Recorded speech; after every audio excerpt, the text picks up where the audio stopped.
Ok, pessoal, boa noite. Iniciando a aula aqui. Eu vou gravar a aula e deixar o link no Moodle para vocês, tá? Então, muito bem, continuando nossa aula.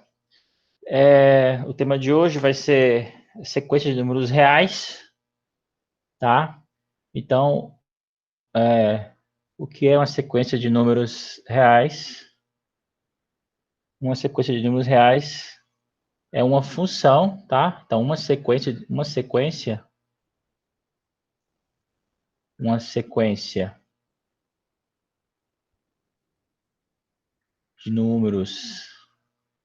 reais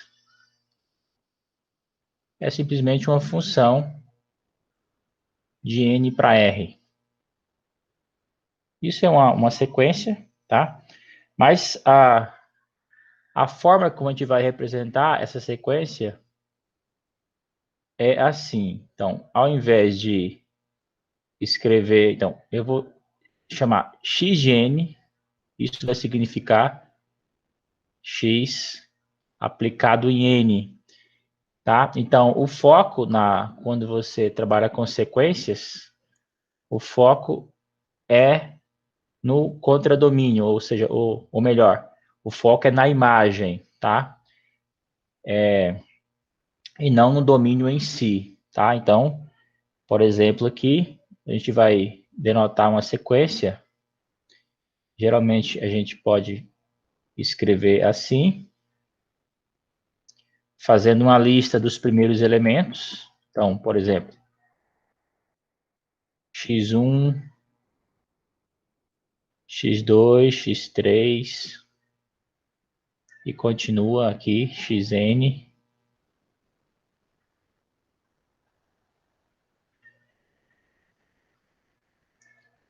Eita, uma travadinha aqui, mas vamos em frente. Xn. Eu posso representar assim. Eu posso representar também uma sequência assim. Tá? Ou posso simplesmente representar assim, que é como a gente vai fazer a maior parte das vezes, tá? Então, por exemplo, um exemplo de sequência aqui. Vamos pegar aqui uns exemplos, por exemplo. O que seria um exemplo de sequência? A mais básica de todas, ó, a sequência dos números naturais. Ó. 1, 2, 3, 4, 5. Isso aqui é uma sequência, tá? Ou eu posso escrever ela, e quase sempre isso é melhor, quando você sabe uma lei, né? Uma lei para o termo geral.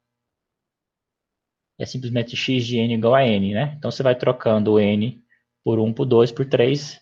Você tem a sequência. Você poderia também ter uma sequência assim. X de n igual a 1 sobre n, por exemplo. E quem seriam os termos dessa sequência? Então, 1, meio, 1 terço, 1 quarto e assim por diante, né? Então, por exemplo, isso aqui é um outro exemplo de uma sequência, tá? E, na verdade, como eu sempre gosto de fazer, né? Gosto sempre de puxar lá do ensino médio e ver o que esse tópico, de que forma esse tópico apareceu lá. E, de fato, apareceu, né? Vocês estudaram, então aqui, vamos abrir um pequeno parênteses aqui, tá? Pequeno parênteses aqui. Vai ser nosso exemplo aqui, ó. Lá no ensino médio, vocês estudaram sequências. Então, ensino médio, vamos colocar assim, ó.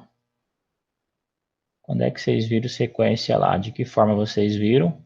Quando vocês estudaram a PA, né? Que é a progressão aritmética, por exemplo. Vocês estudaram sequências, né? O que é a progressão aritmética? Era uma sequência que começava assim, com algum número aqui, né? Um primeiro termo que a gente chamava de A1, né? E o segundo termo era o quê? Era você pegar esse primeiro termo e somar uma razão, né?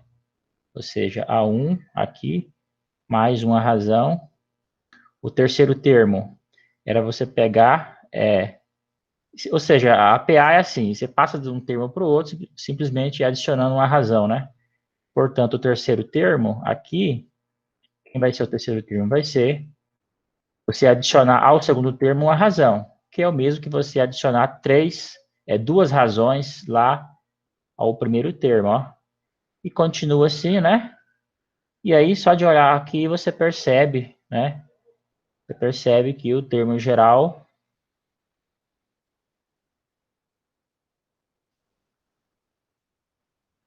Espera aí um pouquinho, o que aconteceu aqui? Uma travadinha aqui.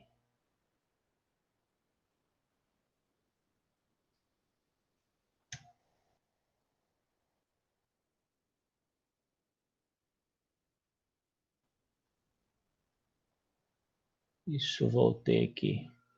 Então, quem é o termo geral aqui? Seria AN, com notação que vocês aprenderam no ensino médio. A1 mais N-1 vezes a razão, não é assim? Também vocês aprenderam uma outra coisa chamada a progressão geométrica, que era assim, lá a progressão geométrica, você começava com o primeiro termo, só que agora, você para chegar no segundo termo, você multiplicava por um número. Esse número era chamado de razão, né? Então, o segundo termo era você pegar o primeiro e multiplicar por o número Q, que era a razão. E para chegar ao terceiro, você pega o anterior e multiplica por Q. Então, ou seja, seria o A1 vezes Q ao quadrado, né? Esse aí é o segundo termo. O terceiro termo, o quarto termo seria o quê? Seria A1 vezes Q, a terceira, e assim por diante, né? Então, daqui você descobre, já olhando para a forma dos elementos, você já percebe que o termo geral aqui no APG é AN vezes, né? Então, por exemplo, isso aqui é o quarto termo, né?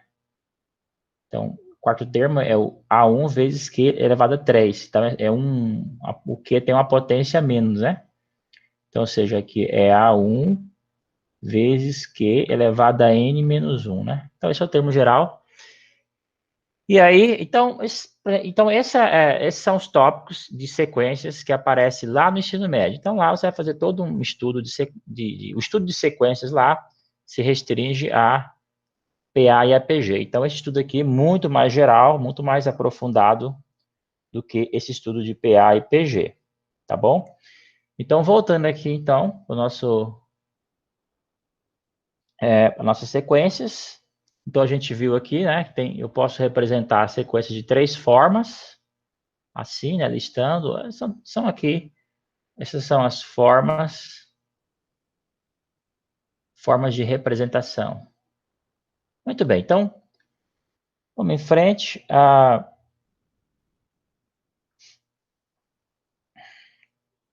Então, o nosso primeiro conceito aqui vai ser o seguinte, vai ser a ideia de sequências limitadas, tá? Então, a gente vai dizer que uma sequência xn, tá? Então, eu vou chamar assim, xn é limitada, eu vou dizer que ela é limitada superiormente, o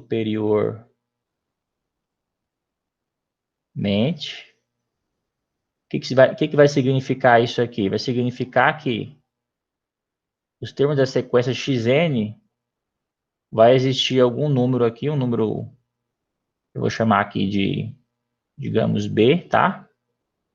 Tal que xn é menor que b. Então, todos os termos da sequência ficam menor do que menor ou igual a um certo b, tá? Onde esse b é o número real, tá? Então, ou seja, quando é que ela vai ser limitada superiormente? Quando existir um número b, tal que todos os termos ficou menor do que esse b. Na linguagem de conjuntos, aliás, na linguagem de função, se fosse usar o que a gente já aprendeu, né? Que a gente definiu a gente definiu o que era um conjunto ser limitado superiormente, né? Então, na mesma linguagem, bastaria dizer assim, que a imagem da x pela n, ó, essa imagem aqui, tá? Então, todos os termos para todo x aqui, então, ou seja, qualquer x que você, mas x não é uma boa letra, né? Depois vai dizer assim, ó, y É a mesma coisa de dizer que isso aqui é limitado superiormente, tá? Pronto. É isso, tá? Você dizer que xn é limitada superiormente é a mesma coisa de você dizer que a imagem de n pela x é limitada superiormente, tá bom? Então, da mesma forma, a gente vai dizer que uma sequência xn é limitada inferiormente.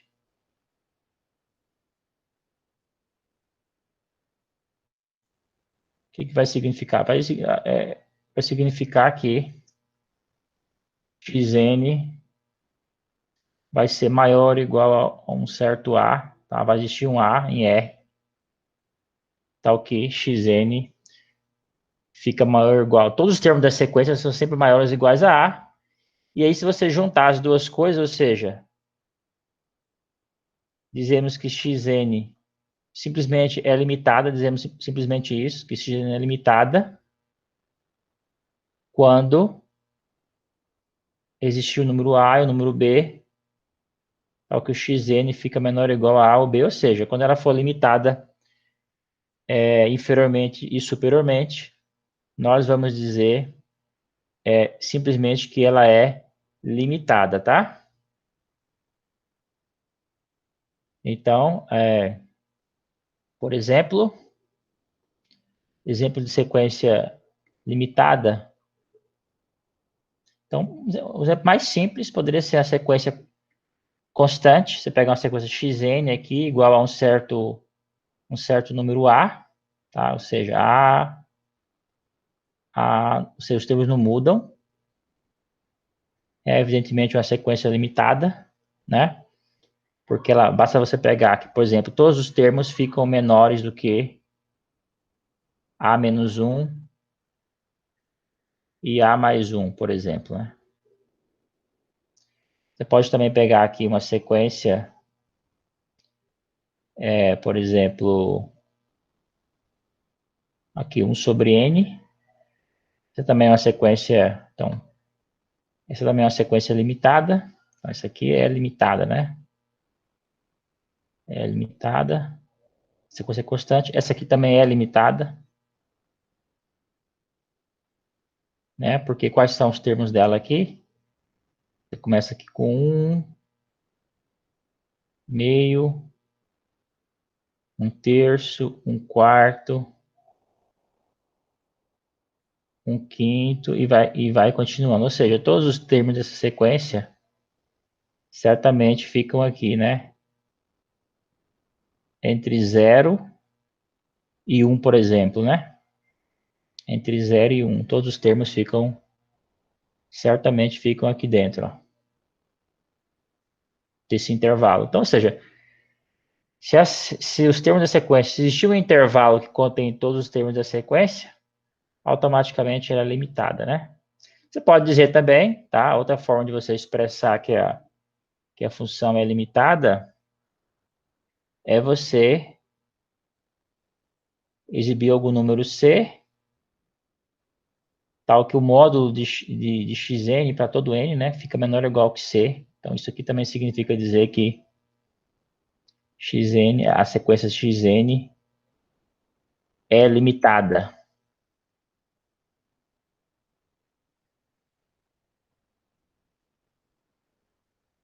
Porque, então, basta que você pegue, ou seja, se ela for... Por quê? Porque se ela for limitada, então, se a sequência for limitada, quer dizer que ela é limitada superiormente e inferiormente, né? Ou seja, vai existir um número A aqui, um número B aqui, tal que todos os termos da sequência vão ficar aqui no meio, né? Todos os termos da sequência ficam aqui, ó.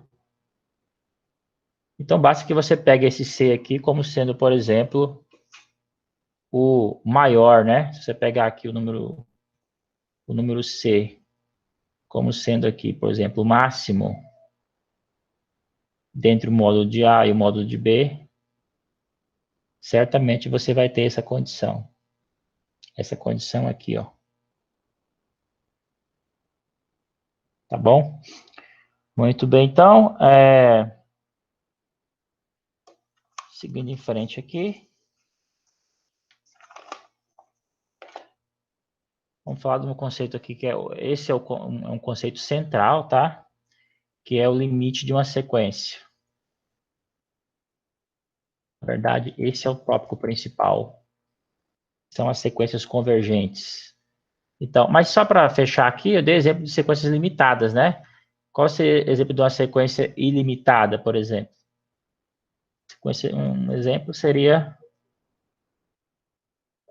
essa aqui, ó. xn igual a n, ou seja, os próprios números naturais, né? Certamente, essa sequência não pode ser limitada, né? Então, ela é uma sequência ilimitada, né? xn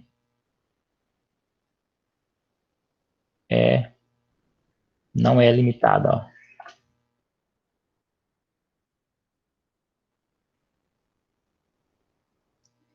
Tá bom?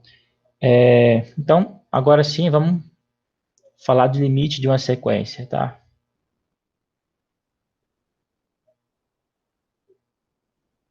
Limite de uma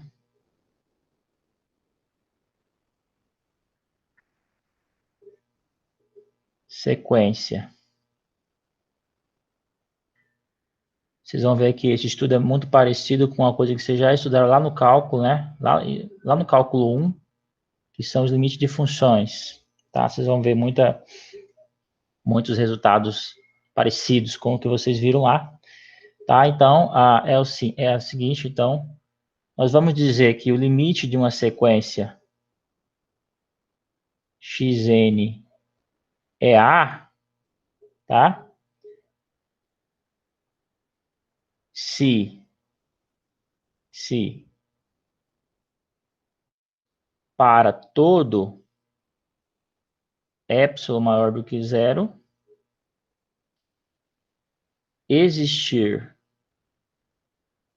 um número natural n0, de modo que se o n, toda vez que o número n for maior do que o n0,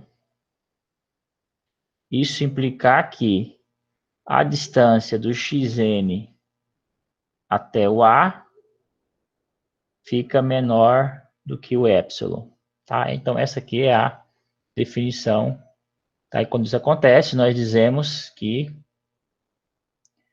quando isso acontece, então no caso afirmativo, nós dizemos que xn converge para A,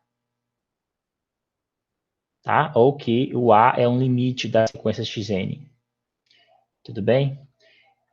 Então, antes de a gente explicar essa definição e dar alguns exemplos, a gente pode, então, denotar isso, tá? Notação. Podemos escrever isso como eu já escrevi, né? Dizer simplesmente que o limite de xn é a. A gente pode também, pode também falar aqui, colocar aqui um n para o infinito, tá? Também pode ser assim também. E também uma notação que que inclusive aparece em outros livros de análise, é essa, tá?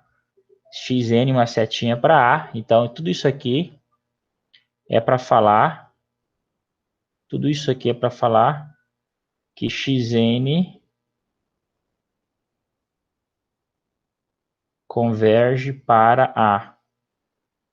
Tá bom? Então, agora vamos olhar um pouquinho mais com cuidado para essa definição de limite, tá? E vamos interpretar essa definição em termos geométricos, tá? Vamos olhar para intervalos lá na reta e vocês vão ver que assim a coisa toda fica muito mais intuitiva. Então, olha só. Então, repetindo aqui, nós dizemos que o limite de xn é A aqui, né? Significa, então, que vai existir um N0, tá ok. Tá ok. Para todo N que é maior do que o N0, né? Então, para todo epsilon, né? Para todo epsilon maior do que 0, você começa com epsilon. Você me dá um epsilon. E aí, você fala assim, toma aqui esse epsilon. Qualquer que seja, você escolhe. Em geral, você escolhe um número pequeno. E aí, eu vou lá e consigo encontrar um N0, tal que para todo N que seja maior do que esse N0, essa condição é satisfeita. Ó. Xn, o módulo de Xn menos A fica menor do que epsilon. Isso significa o seguinte, ó. Significa que se eu olhar aqui na reta, e aí a gente vai fazer a seguinte interpretação, ó. Vamos lá, vamos retomar aqui, vamos lembrar uma coisinha, ó. O que significa dizer que módulo de Xn menos A, o que significa dizer que esse módulo Xn menos A é menor do que o epsilon? Isso aqui é a mesma coisa de dizer que o x menos n, ele fica entre o menos epsilon e o epsilon, certo? Agora aqui, ó, é equivalente a dizer o seguinte, se você somar o A em todos os lados da desigualdade, você vai ter A menos epsilon, aqui xn e aqui A mais epsilon. Tá vendo? Então, olha para a primeira e para a última, ó. É essa equivalência que a gente vai usar bastante, tá? Dizer que o módulo de x menos a menor do que epsilon é a mesma coisa de dizer que o x está nesse intervalo, tá? Ou seja, aqui você ainda poderia vir aqui, ó, e escrever assim, ó. O que isso está dizendo? Está dizendo que o xn pertence a esse intervalo aberto aqui, ó. A menos epsilon, A mais epsilon. E vai ser esse intervalo que a gente vai representar na reta. Olha aqui, ó. Vou colocar o A aqui, certo? Que é o limite. Então, aqui eu vou colocar o A menos epsilon. E aqui eu vou colocar o A mais epsilon. Tá vendo? Ó? O A está centrado no meio desse intervalo, tá? Então, olha só. O que essa definição de limite está dizendo? Está dizendo que, a partir de um certo momento, todos os termos da sequência vão ficar dentro desse intervalo. Essa expressão, a partir de um certo momento, quer dizer, a partir de um certo termo. E essa expressão, a partir de um certo termo, é capturada por essa desigualdade. Ó. Quer dizer, eu não garanto o que acontece antes de n0, mas a partir de um certo n0, todos os termos começam, né, eles ficam dentro desse intervalo. Tá? Então, por exemplo, se esse n0 fosse, por exemplo, um número 10, então poderia ser que os primeiros termos da sequência, né, eles não estivessem próximos do número A, eles poderiam começar espalhados, ou eles poderiam estar bem distantes do número A. Mas à medida que a sequência vai avançando, os termos vão avançando, né? Quando o n vai aumentando, cada vez mais os termos da sequência vão aproximando o número A, tá? É essa a afirmação, tá? Que essa é a noção, a intuição que é capturada por essa definição, tá bom? Então, eu não sei o que acontece para os outros termos, menor do que o n0, mas a partir do n0, todo mundo cai dentro desse intervalo, tá? Aí você vai lá e reduz o epsilon. Aí pode ser que, quando você reduzir o epsilon, você deixou mais termos de fora do intervalo A mais epsilon, né? Do que tinha antes, né? Só que ainda assim vai existir um número n0, possivelmente vai ter que ser maior do que o que era antes, tá? Conforme você vai restringindo o seu epsilon, conforme você vai sendo exigente nessa aproximação do número A pelo seu termo xn, né? Quanto mais você diminui o epsilon, você está sendo mais exigente na aproximação, aí geralmente você tem que pegar um termo N0 maior. Você tem que levar a sequência até você tem que avançar com ela mais, tá? Tudo bem? Então, é essa a noção, tá? Mas para ela ficar bem, a gente compreender bem ela, na verdade, a gente precisa usar, tá? Então, é no uso que a gente tem a definição. Não adianta a gente ficar aqui muito só explicando, porque é no uso que a gente consegue entender melhor a definição, tá bom? Então, uma coisa que é útil aqui é o seguinte, é saber transportar essas definições para uma linguagem da lógica. Às vezes isso é útil, tá? Principalmente quando você quer negar a expressão. Então, de novo aqui, olha. Eu vou escrever de novo aqui a definição, de novo, ó. A gente disse aqui que o limite de xna, tá? Isso aqui por definição, ó. Por definição, era o seguinte, ó. Para todo epsilon maior do que zero, real, né? Existe um n0 natural, tal que toda vez que o n natural for maior do que o n0, então a distância do xn até o a é menor do que epsilon. Essa é a definição, tá? Existe ainda uma forma mais compacta de escrever isso, que é o seguinte, que são com símbolos lógicos, ou símbolos lógicos, não, ficou meio esquisito, né? Vamos colocar assim, com símbolos da lógica, né? Então, seria assim, ó. Se fosse escrever com símbolos da lógica, escreveria assim, ó. Bem formal. Isso aqui, por definição, seria assim, ó. Para todo, ó, o A de cabeça para baixo. Esse A de cabeça para baixo é o para todo. Ele substitui essa expressão aqui, ó. Tá vendo? Isso aqui é o para todo, ó. Você escreve assim. Para todo o quê? É epsilon maior do que zero. Existe esse E invertido? É o existe. Existe N0. Então tá aqui, ó. Esse existe aqui, ó. Existe essa expressão aqui. Existe N0. É um E invertido. E aí você vem com a expressão, ó, tal que, né? A expressão aqui, ó. O que tem a acontecer? Quando o N for maior do que o N0, então, o que vai acontecer? Isso tem que implicar que o módulo de xn menos a fique menor do que o epsilon, né? Então tá aqui, gente, a lógica aqui, ó. Agora você me dá, para que isso? Para complicar as coisas? Na verdade, não. É só para vocês verem que, por exemplo, se você quiser negar essa expressão, como é que você negaria? Então, às vezes, é conveniente você saber escrever as definições de uma forma mais rigorosa, porque às vezes você pode ter alguma dificuldade de negar algumas expressões. Nem sempre isso é tão fácil quanto parece, tá? Esse é um exemplo onde eu não acho que seja trivial negar essa expressão, tá? Professor, Diga.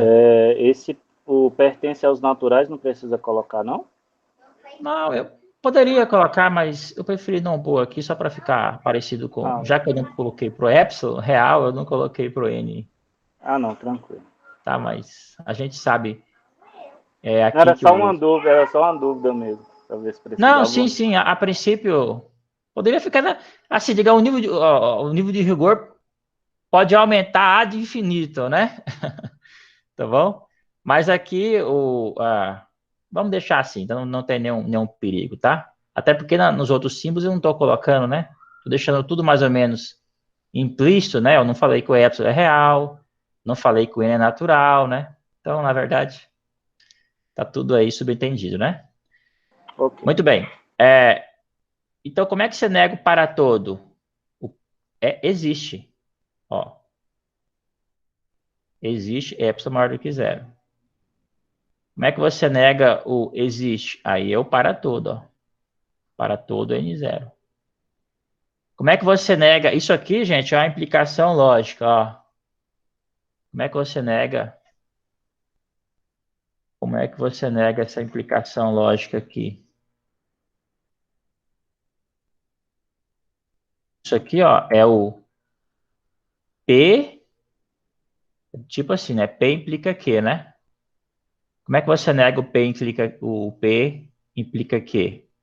Para você negar o P implica Q, ó, isso aqui é equivalente, é o seguinte, ó, é ao não P e, aliás, desculpa, não é não, você permanece o P e não Q. Ou seja, você mantém a hipótese, mas nega a tese, né? É assim que você, quer dizer, a única forma de entender você, por exemplo, se P implica Q é verdadeiro, quando é que ele vai ser falso? É a negação dela, né? Só tem um caso na tabela verdade, né? É quando o P é verdadeiro e o Q é falso, né? A única forma de o P implica Q ser falso é quando o P é verdadeiro e o Q é falso. Então, aqui no caso, ó, como é que ficaria então? Ficaria N maior do que o N0, você mantém, e aqui troca por um E, ó. E, aí você nega, né?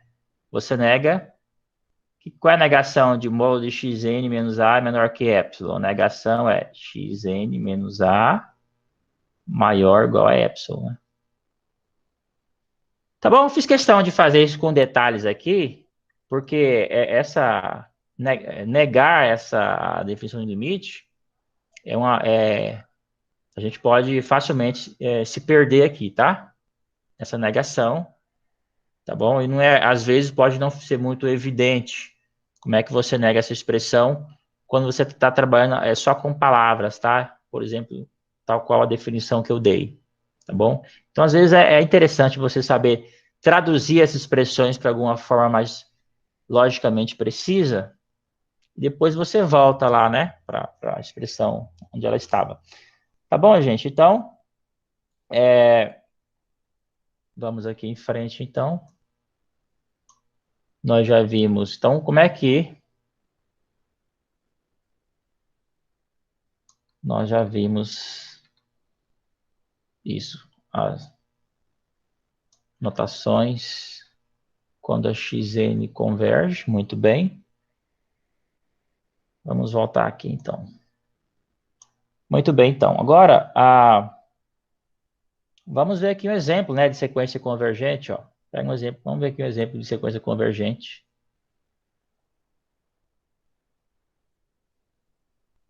Qual é o tipo de sequência mais trivial, né, mais simples que possa existir, né? Sequência constante. Pega essa aqui. Todos os termos é 1, 1, 1, 1. Essa sequência converge para o próprio 1. Ela converge para o próprio 1. Tá? Como é que você veria isso? Como é que, isso aqui é para a gente treinar a definição. Como é que vamos usar isso aqui para a gente treinar a definição. Como é que eu provaria isso, usando a nossa definição de limite? Você teria que mostrar que para todo epsilon, então, dado um epsilon maior que zero, ó, vamos fazer isso. Ó. Dado um epsilon maior que zero, você teria que mostrar que xn menos 1 fica menor do que o epsilon, né? A partir de um certo n0, você teria que, na verdade, você teria que exibir um n0 aqui, tal que isso vale, né? Mas como a sequência é constante, e aqui é sempre 1, né? Como aqui é 1, ó. Como aqui é 1, então, o que é 1 menos 1? É 0, né? Então, a expressão, como esse lado já é verdadeira sempre, porque o epsilon já é maior do que 0, essa expressão aqui é válida, não importa, né? Pode pegar, então. É verdade, na verdade, para todo, né? Qual seria o seu n aqui? O seu n poderia ser 1, por exemplo. Porque ela vale para todo natural, né? Então, no caso aqui, ó, você poderia pegar e falar assim, não, então pega o n0 igual a 1. Pronto. tá? Mas, na verdade, ela vale inclusive para o n igual a 1. Muito bem. Vamos pegar um outro exemplo aqui. Agora um pouquinho mais sofisticado, né? Entre aspas, ó. Pega aqui, 1 sobre n. Essa sequência, como é que são os termos dela? 1, troca, aí você vai aumentando, né? O n faz n igual a 1, n igual a 2, n igual a 3. Você vai obtendo, ó, meio, 1/3, 1/4, 1/5 e vai, né? Quando você começa a observar, o que você percebe assim no olho? O que está acontecendo, né? Só de olhar você percebe assim, não, quando esse n vai aumentando, esse 1 sobre n está aproximando de zero, né? Tivesse aqui, ó, aqui está o zero, né? Esse 1 sobre n, então ele começa aqui no 1, né? Começou no 1, depois meio, né? Então aqui é o x1, aqui é o x2, que é meio. Aí o x3 está aqui, que é 1/3. Aqui está o x3. Então, cada vez mais, esses termos estão aproximando de quem?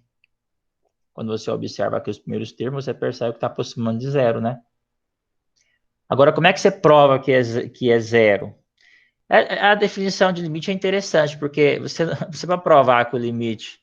É como se já tem que saber de antemão o que é o limite, né? Esse é o ponto. Então, é claro, a gente não vai usar a definição de limite. Então, o que a gente vai fazer é o que quase sempre é feito em matemática. Você pega a definição, quase sempre ela não é boa para você provar coisas diretamente. Mas o que você faz? Você prova propriedades a partir da definição, né? E aí, com essas propriedades, são essas propriedades que você usa para fazer mesmo o cálculo de limites, né? Então, se a gente continuasse a pensar em calcular limite usando a definição de maneira direta, isso seria rapidamente inviável. Mas esses casos mais simples dá para fazer sem nenhuma dificuldade, ó. Então, eu quero provar o seguinte, ó. Dado um certo epsilon maior do que zero, o que eu preciso provar? Eu preciso provar que 1 sobre n, que é o xn, né? Menos zero é menor do que o epsilon, né? Mas aqui é 1 sobre n. E o módulo de 1 sobre n é o próprio 1 sobre n, porque ele é sempre número positivo, né? N é natural, então eu quero provar que a partir de um certo...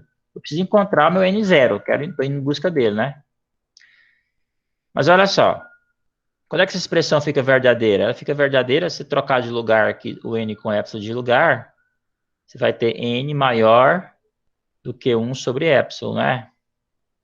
Então, olha, basta que o n... Então, olha só, se o n for maior do que 1 sobre epsilon, fica voltando aqui, todos esses passos são reversíveis, né? Esse é o ponto, ó. Cada passo é reversível. Então, quando o n é maior do que 1 sobre epsilon, isso garante que o módulo de 1 sobre n menos 0 é menor do que epsilon. Agora, eu preciso do meu n0, né? Bom, o que você vai fazer? Basta você pegar um n0, ó, tome. Aí o que você faz? Os naturais não são ilimitados, então não importa. Em geral, esse epsilon é pequenininho. Então, isso quer dizer que 1 sobre epsilon é um número grande. Mas não importa quão grande ele seja, você escolhe um n0, como os naturais são ilimitados, você escolhe um n0 maior do que 1 sobre epsilon. Por exemplo, se esse 1 sobre epsilon fosse 1 milhão, fosse assim, 1 milhão, fosse assim, 100 mil, 3, né? Vamos supor que esse 1 sobre epsilon aqui fosse assim, 100 mil, 3, sei lá. Então, o que você faz? Só você pegar e aumentar uma unidade, né? Pega isso aqui, olha, e pega 100.001, por exemplo. Pega arredonda para cima, até o próximo inteiro, né? Poderia ser. Mas, qualquer n0 aqui maior do que esse número, ó, caso fosse um número como esse, serviria. Aí o que acontece? Quando o n, aí você toma um n qualquer que seja maior do que o n0. Se o n for maior do que o n0, ele, claro, vai ser também maior do que 1 sobre epsilon, não vai? Por quê? Porque o n0 é maior do que 1 sobre epsilon. E daqui você garante que... Tá vendo? O raciocínio ele é meio como se fosse de trás para frente, né? E aqui vocês devem estar lembrando lá do limite, né? Fizeram isso lá em cálculo 1, quando vocês estudavam limite. Então, vamos puxar um balão aqui e fazer essa ponte, né? Puxar na memória de vocês só a analogia do que vocês já viram para vocês, digamos assim, se sentir em casa, não é? Então, veja, ó, vocês aprenderam lá no cálculo assim, né? Só que lá vocês aprenderam assim, lá era uma função, né? Vocês aprenderam assim, que você tinha uma função f. Em geral não era, o domínio aqui não precisava ser os números reais, tá? Em geral era assim, um certo d contido aqui na reta, né? Indo aqui para a reta, lá no cálculo 1. Era uma função assim, né? Tipo f de x igual a x quadrado, f de x igual a seno de x, algo desse tipo, tá? E aí vocês diziam assim, olha, o limite de f de x, quando x... Mas vamos pegar um pouquinho diferente. Não vamos trabalhar o caso onde x tende a A, mas vamos pegar o caso onde x tende a mais infinito, tá? A infinito. Aí isso aqui isso é chamado lá no cálculo de limites no infinito, né? Por definição, isso aqui, por definição, era o quê? Era assim, para todo epsilon maior do que zero, existe, no caso lá era um x0 em R, né? Você trabalha em R, tal que quando x ele fosse maior do que esse x0, isso implicaria que o módulo de f de x menos o L, que é o limite, né? Isso aqui fica menor do que um epsilon. Então, isso aqui, então, na verdade, se você viesse nessa sua definição, o jeito que está aqui, lá do cálculo, você viesse aqui e trocasse o D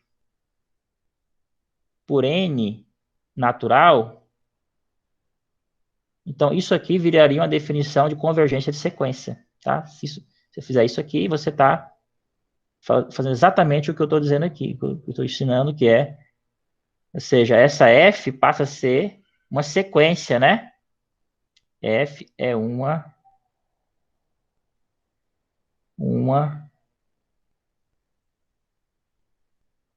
sequência. Tá bom? É claro que esse estudo lá no cálculo, bom, lá, geralmente esse D, né, eram intervalos, né? Você queria fazer o x aproximado do número A, né? Então não fazia sentido lá você trabalhar com domínio como os naturais, né? Para aquelas finalidades. Mas olhando estritamente a definição, é exatamente isso, tá? Essa definição de convergência lá do cálculo 1, né? Quando você troca lá na função f o domínio pelos naturais, você está falando de uma sequência. Tudo bem? Então é como se isso aqui, o nosso estudo da sequência, né? Fosse um caso particular, né? Daquele outro, tá? Mas a gente vai... Bom, como se fosse, né? Mas aqui vai ter muito mais coisas, vai aparecer várias outras coisas interessantes. Muito bem, então, continuando aqui, a gente tem um tempinho ainda, né? Vamos falar de uma outra coisa que são as subsequências. Em matemática, isso é recorrente, né? Você está estudando espaço vetorial, aí você define subespaço vetorial. Você está estudando grupo, aí você define subgrupo. Está estudando anel, define subanel. Está estudando corpo, define subcorpo. Não é assim? Você define essas estruturas menores que estão dentro de uma outra, né?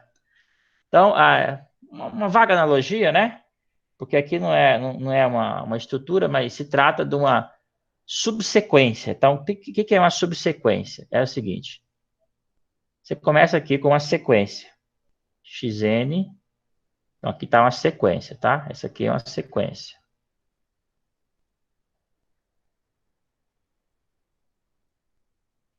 Muito bem.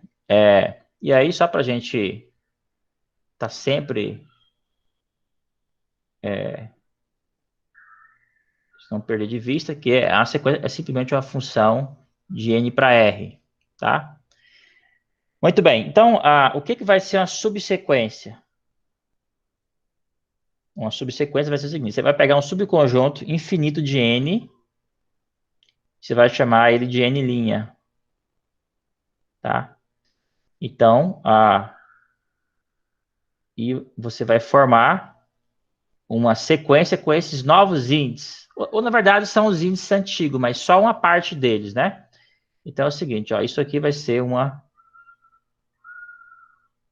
subsequência, tá? Então, o que é uma subsequência? Ó? Na linguagem de funções, é simplesmente uma restrição, ó. Não tem nada novo aqui que a gente já não saiba, ó. O que é uma subsequência? É uma restrição. Então, você começa com uma função. O que é uma sequência? Vamos lá, ó. Uma sequência uma sequência, né, é simplesmente uma função x, né, de n para r. Isso é uma sequência. Aí o que você faz? Você pega a n' é um subconjunto de n. Só que não é qualquer subconjunto, ele tem que ser infinito, tá?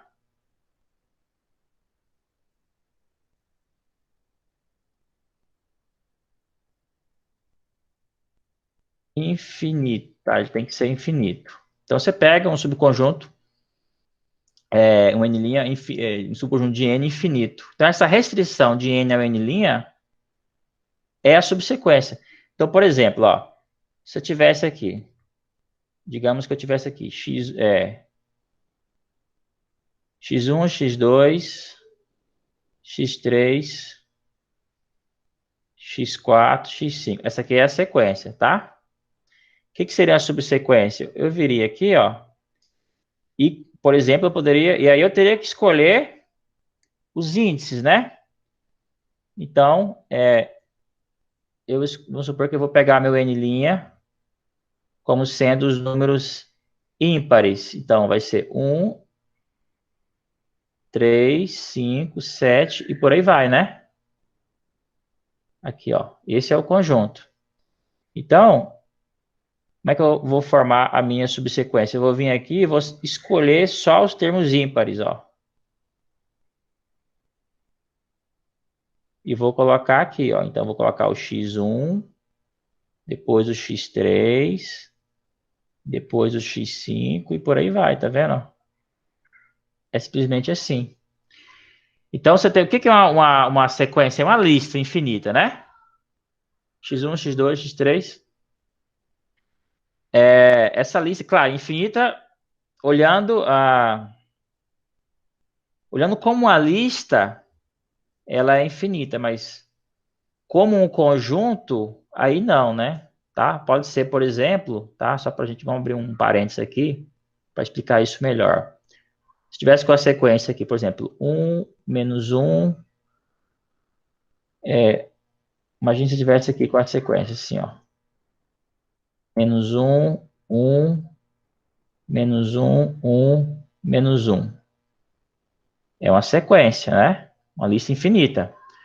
Só que, quando você olha para a imagem dessa sequência, só tem dois elementos, né? Então, quem que é a imagem aqui, ó, dessa sequência? Imagina que isso aqui fosse a sequência. Quem é a imagem dessa sequência? É formada apenas por menos 1 e 1, tá? É nesse sentido que eu falei. Muito bem, então, aqui, ó, essa é a subsequência, ó, 1, x1, x3, x5. Então, é assim, você tem a sequência é uma lista infinita, né? Os termos listados. Aí você escolhe um subconjunto de n natural que seja infinito. E aí você escolhe aqueles termos da sequência correspondente a esse novo conjunto de índices. É uma seleção, né? Uma seleção infinita, por assim dizer, dentro da lista. Isso que é uma subsequência, tá bom? Muito bem, então, por exemplo, ó, escrevendo agora, Professor, tem uma pergunta. Se a diga, sequência for limitada, não vai ter subsequência?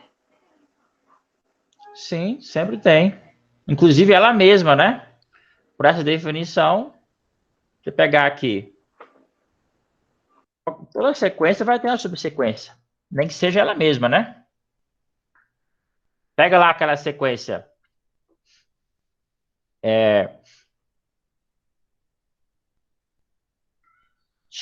pega a sequência ó, pega aqui, por exemplo, a sequência 1, né?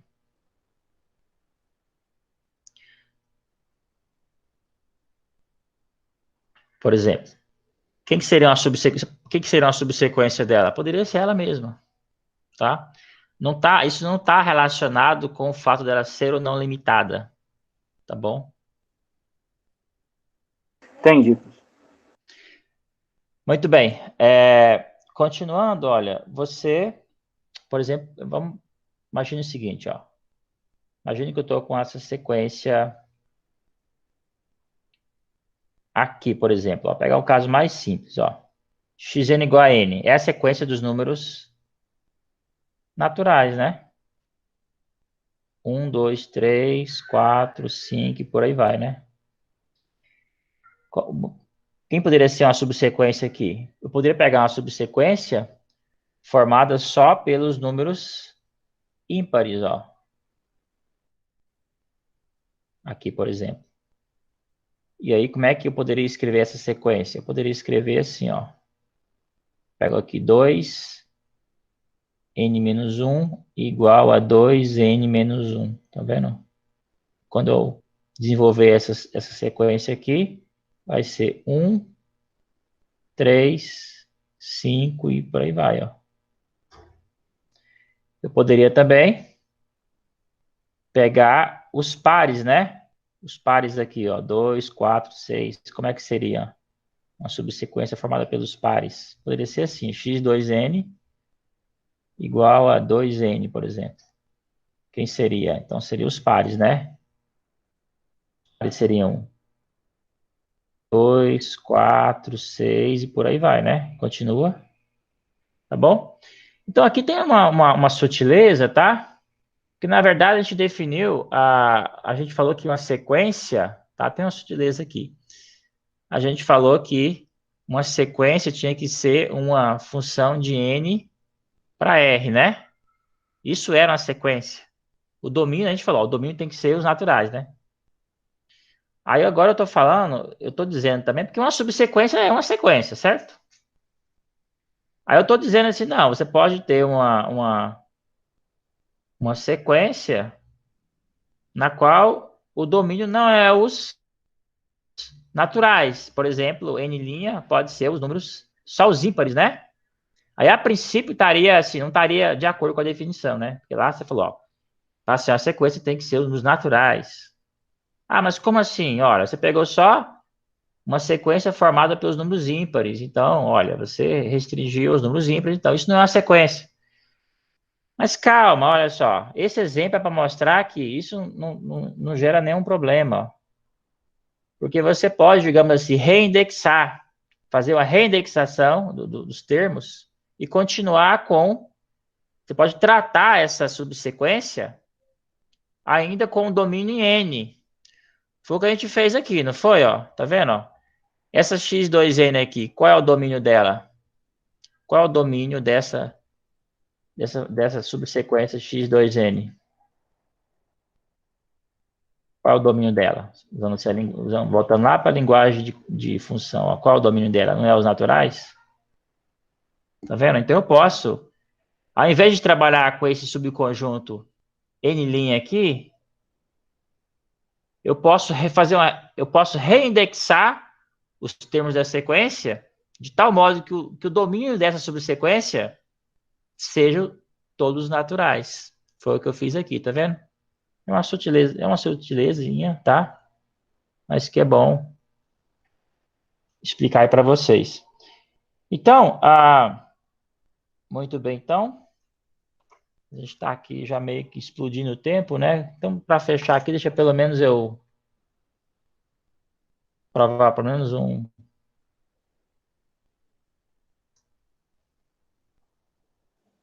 Professor, Oi. essa subsequência ela tem que ser disjunta ou ela pode ter alguma interseção? Espera aí, para falar em disjunção, você tem disjunção é uma operação entre conjuntos. Como assim? Então a gente precisa de dois conjuntos. Quais são eles? Você está falando das imagens dos? É, que eu tava vendo ali que você acabou separando em pares e ímpares, né? Só por isso mesmo.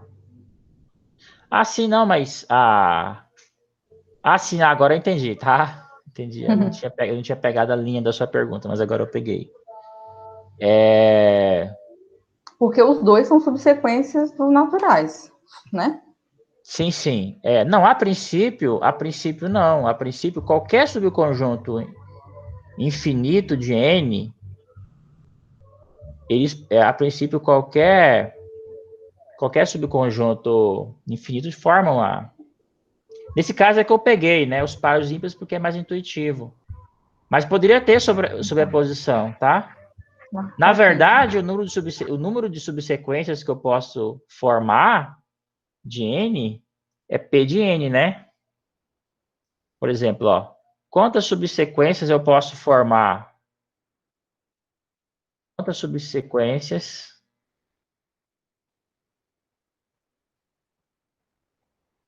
eu posso formar dessas aqui? Eu posso formar P de N, né? Aliás, não P de N, não todos, porque o P de N também engloba os subconjuntos finitos, né? Eu não posso pegar os finitos, eu tenho que pegar os infinitos, tá? Então não precisa essa. Não tá, só aconteceu do exemplo que eu peguei, tá? Tá ok. Tá bom? Poderia, por exemplo, você poderia pegar, sei lá, pulando, né? Você poderia pegar uma. Eu esquece o P de N aqui, não era bem isso que vai levar a lugar nenhum. Mas ok, então é isso, tá? Não há nenhum problema aí. Foi só um caso acidental do exemplo que eu peguei, tá? Muito bem. Então, olha só.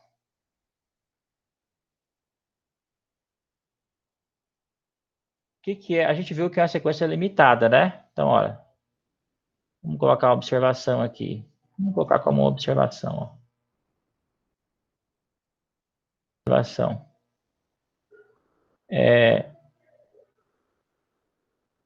Toda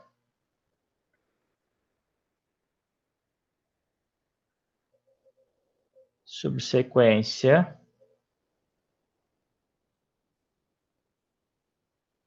de uma sequência limitada é limitada.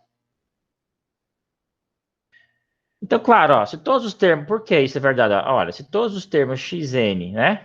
Você tem uma sequência, né? Essa aqui é a sequência, certo?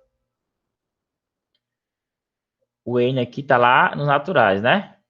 Se ela for limitada, quer dizer que xn fica sempre menor, então, em módulo, né? Menor do que um certo número c, né? O que é uma subsequência?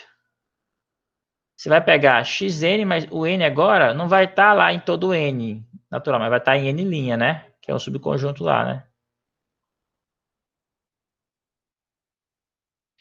Então é claro que se isso vale para todo n em n, em particular, o módulo de xn é menor do que o c, o mesmo número c, inclusive, para todo n em n', né? Por quê? Porque entre esses n's, entre esses aqui, né, está o n', né? O n' está contido em n, né? Então, é imediato isso. Para fechar hoje, então, vamos só finalizar pelo menos com o teorema aqui, que é o seguinte.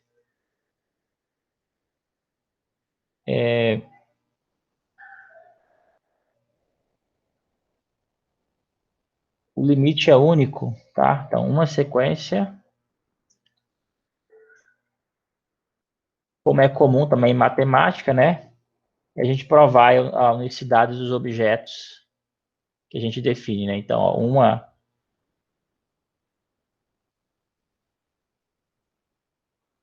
sequência não pode convergir, não pode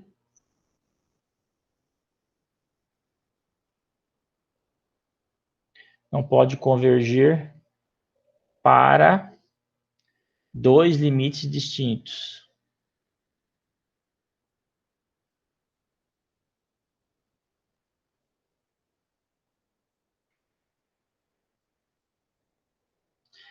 Então, ó, sempre é sempre bom você fazer desenhos, tá? Porque deixa tudo muito mais intuitivo. Veja, ó. Então suponha o seguinte, ó.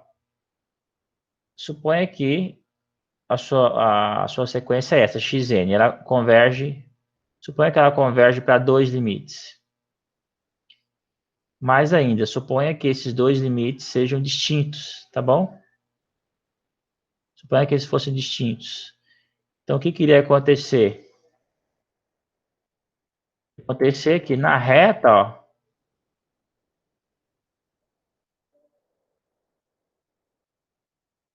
pega aqui uma reta, então. Então, o A é diferente do B, certo? Então, é claro que o A vai ser menor do que o B, ou o B vai ser menor do que o A. Tá? Então, mas isso não importa.